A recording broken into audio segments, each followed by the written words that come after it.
Substitutes goods कौन सी होती हैं? वो गुड्स अगर किसी एक गुड की प्राइस इंक्रीज करेगी तो किसी दूसरी गुड की क्या करेगी, डिमांड जो है वो इंक्रीज कर जाएगी। मतलब ये तो जो हमारे पास कॉम्प्लीमेंट्स हैं उनके केस में हमारे पास उल्ट होता है कि अगर एक गुड की प्राइस इंक्रीज कर रही है तो किसी दूसरी गुड की भी क्वांटिटी डिमांडेड हमारे पास क्या हो जाएगी, डिक्रीज हो जाएगी। अगर गुड बी की प्राइस चेंज करेगी तो उसकी वजह से गुड ए की डिमांड के ऊपर जो इम्पैक्ट आएगा उसको हम किस में देखते हैं, cross price elasticity of demand के अंदर। अस्सलाम वालेकुम everyone, welcome back on my YouTube channel. This is me Anila Nawaz. तो आज की वीडियो के अंदर हम स्टार्ट करेंगे इलास्टिसिटी ऑफ डिमांड की, जो हम डिफरेंट टाइप्स को डिस्कस कर रहे थे। सबसे पहले हमने प्राइस इलास्टिसिटी ऑफ डिमांड और उसकी मेजरमेंट के डिफरेंट मेथड्स को देखा। उसके बाद पिछली वीडियो के अंदर हमने इनकम इलास्टिसिटी ऑफ डिमांड को डिटेल में डिस्कस किया था। आज की वीडियो के अंदर हम देखेंगे कि cross price elasticity of demand किसे कहते हैं। तो basically cross price elasticity of demand का जो कॉन्सेप्ट है उसमें क्या होता है कि किसी एक गुड की प्राइस जब इंक्रीज करती है तो उसकी वजह से किसी दूसरी गुड की डिमांड के ऊपर जो इम्पैक्ट आता है उसके ऊपर जो डिक्रीज या वो इंक्रीज करती है उसे हम क्या कहते हैं, cross price elasticity of demand.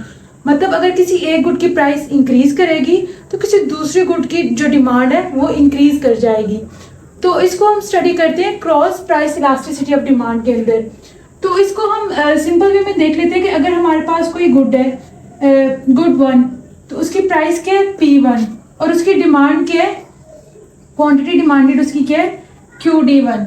और इसी तरह हमारे पास गुड 2 है, उसकी प्राइस क्या है, P2, और उसकी क्वांटिटी डिमांडेड क्या है, Q2D।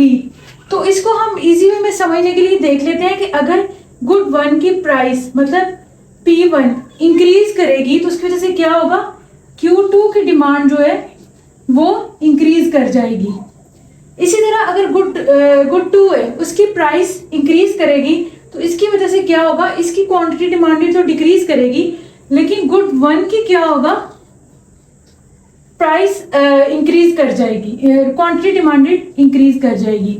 मतलब ये क्रॉस रिलेशनशिप है। आप हिंट के तौर पे इसको माइंड में रख सकते हैं कि अगर गुड 1 की प्राइस इंक्रीज करेगी तो उसकी वजह से क्वांटिटी डिमांडेड गुड 2 की इंक्रीज करेगी। इसी तरह अगर गुड 2 की प्राइस इंक्रीज करेगी तो उसकी वजह से गुड 1 की क्वांटिटी डिमांडेड इंक्रीज करेगी। इस वजह से हम इसे क्या कहते हैं, cross price elasticity of demand. हमारे पास होता क्या है कि हमारे पास दो तरह की गुड्स हैं, सब्स्टिट्यूट्स और कॉम्प्लीमेंट्स। तो ये वाला जो हमारे पास केस होगा ये किस केस में होगा, सब्स्टिट्यूट्स के केस में। जब दो गुड्स हमारे पास क्या होंगी, सब्स्टिट्यूट्स होंगी। सब्स्टिट्यूट्स गुड्स कौन सी होती हैं? वो गुड्स अगर किसी एक गुड की प्राइस इंक्रीज करेगी तो किसी दूसरी गुड की क्या करेगी, डिमांड जो है वो इंक्रीज कर जाएगी। मतलब ये दोनों गुड्स क्या होंगी, एक दूसरे का अल्टरनेट होंगी। तो ये बेसिकली कौन सी गुड होती हैं, जो अल्टरनेट होती है एक दूसरे का। तो इसकी हम एग्जांपल ले लेते हैं पेप्सी एंड कोक की। अगर पेप्सी की प्राइस क्या करेगी, इंक्रीज करेगी, तो इंडिविजुअल या फिर कंज्यूमर क्या करेंगे कि कोक भी उनको सेम लेवल ऑफ सेटिस्फेक्शन देगा क्योंकि दोनों क्या है, क्लोज सब्स्टिट्यूट है एक दूसरे का। तो वो डिमांड इंक्रीज कर देंगे कोक की। मतलब किसी एक गुड की प्राइस इंक्रीज हुई है, जैसे पेप्सी की प्राइस इंक्रीज हुई है तो उसकी वजह से कोक की डिमांड क्या हो गई है, इंक्रीज हो गई है। तो ये दोनों गुड्स क्या है, एक दूसरे का अल्टरनेट है। तो अल्टरनेट गुड्स के केस में ये होगा कि अगर एक की प्राइस जो है इंक्रीज करेगी तो किसी दूसरी गुड की डिमांड इंक्रीज करेगी और उसकी जो अपनी डिमांड है वो क्या कर जाएगी, डिक्रीज कर जाएगी। तो ये होगा हमारे पास सब्स्टिट्यूट्स के केस में। अब हमारे पास जो दूसरी टाइप है गुड्स की वो क्या है, कॉम्प्लीमेंट्स। तो इसका नाम ही शो कर रहा है कि ये दोनों, ये कैसी गुड्स होंगी, जो कि यूज होंगी टुगेदर, यूज्ड टुगेदर। मतलब कॉम्प्लीमेंट्स गुड्स क्या है कि अगर एक गुड की प्राइस इंक्रीज करेगी तो किसी दूसरी गुड की भी डिमांड क्या होगी, वो डिक्रीज कर जाएगी।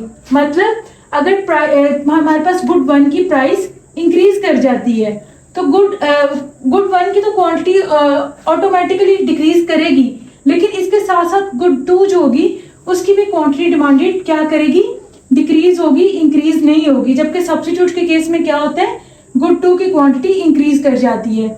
तो जो हमारे पास कॉम्प्लीमेंट्स हैं उनके केस में हमारे पास उल्ट होता है कि अगर एक गुड की प्राइस इंक्रीज कर रही है तो किसी दूसरी गुड की भी क्वांटिटी डिमांडेड हमारे पास क्या हो जाएगी, डिक्रीज हो जाएगी। जैसे हम एग्जांपल ले लेते हैं शू एंड लेसेस की। अगर हमारे पास शू है तो लेसेस जो है अगर उनकी प्राइस इंक्रीज हो जाएगी तो शू तो यूजलेस है, क्योंकि वो दोनों चीज़ें क्या होंगी, एक दूसरे के साथ ही यूज होंगी। तो इसलिए अगर किसी एक गुड की प्राइस इंक्रीज करेगी तो दूसरी गुड की डिमांड क्या करेगी, ऑटोमेटिकली डिक्रीज कर जाएगी। इसी तरह हम कार और फ्यूल की एग्जांपल ले लेते हैं। अगर फ्यूल की प्राइस इंक्रीज करेगी तो कार की डिमांड ऑटोमेटिकली डिक्रीज कर जाएगी, क्योंकि अगर फ्यूल की प्राइस ज़्यादा होगी तो लोग जो है वो प्रेफर नहीं करेंगे कार बाय करना, क्योंकि अगर फ्यूल होगा तो ही वो गाड़ी को चला पाएंगे। अगर फ्यूल की प्राइस बहुत ज़्यादा हो जाएगी तो वो कार की डिमांड क्या करेंगे, कम कर देंगे। तो इस तरह हमारे पास दो तरह की गुड्स होती हैं, सब्स्टिट्यूट्स और कॉम्प्लीमेंट्स। सब्स्टिट्यूट्स हमारे पास क्या है, अल्टरनेट गुड्स, और कॉम्प्लीमेंट्स हमारे पास क्या है, यूज टुगेदर, मतलब वो गुड्स जो हम एक दूसरे के साथ ही यूज करेंगे, अलग-अलग उनका कोई यूज नहीं होता। तो नेक्स्ट हम देखते हैं कि cross price elasticity of demand का फॉर्मूला क्या है और इससे किस तरह हम इलास्टिसिटी ऑफ डिमांड को मेजर करते हैं, और जो हमारी हम मेजर करेंगे इलास्टिसिटी वो भी हम देखेंगे कि हमारी उसके थ्रू हम देखेंगे कि हमारी गुड्स कौन सी हैं, कॉम्प्लीमेंट्स गुड्स हैं या फिर सब्स्टिट्यूट गुड्स हैं। प्राइस इलास्टिसिटी ऑफ डिमांड का हमारे पास जो फॉर्मूला है वो किसके इक्वल होता है, percentage change in quantity demand of good A divided by percentage change in price of good B. मतलब अगर गुड बी की प्राइस चेंज करेगी तो उसकी वजह से गुड ए की डिमांड के ऊपर जो इम्पैक्ट आएगा उसको हम किस में देखते हैं, cross price elasticity of demand के अंदर। तो ये इसका फॉर्मूला है। अब ये हमारे पास एक शेड्यूल है, इसकी वैल्यूज इस फॉर्मूला के अंदर हम पुट करके देख लेते हैं कि हमारी इलास्टिसिटी ऑफ डिमांड क्या आएगी। तो ये हमारे पास गुड ए की क्या है, क्वांटिटी Q1 और ये Q2, ये हमारे पास क्या है P1 और ये क्या है P2। तो इन वैल्यूज को हम इस फॉर्मूला के अंदर पुट करके अपनी इलास्टिसिटी ऑफ डिमांड फाइंड कर लेंगे। लेकिन हमने पहले कहा था कि हम इलास्टिसिटी फाइंड करते हुए साइंस को कंसीडर नहीं करते, वो नेगेटिव होगा या पॉजिटिव होगा, और अगर नेगेटिव भी होगा तो उसको हम कंसीडर नहीं करेंगे। लेकिन जब हम cross price elasticity of demand find करते हैं तो उनके अंदर हम साइंस को कंसीडर करते हैं, क्योंकि साइन की बेस पे हम डिसाइड करेंगे कि हमारी जो गुड है वो सब्स्टिट्यूट है या फिर कॉम्प्लीमेंट है। तो अगर हमारे पास साइन आएगा नेगेटिव आएगा तो हमारी जो गुड्स होंगी वो सब्स्टिट्यूट्स होंगी। सब्स्टिट्यूट्स क्यों होंगी, क्योंकि उनका रिलेशन क्या होता है, इनडायरेक्ट रिलेशन।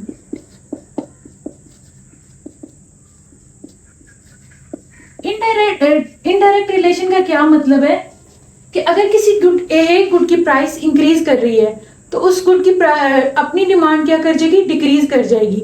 लेकिन किसी दूसरी गुड जो उसका क्लोज सब्स्टिट्यूट है उसकी डिमांड क्या करेगी, इंक्रीज कर जाएगी। मतलब दो गुड्स की डिमांड के दरमियान इनडायरेक्ट रिलेशन है।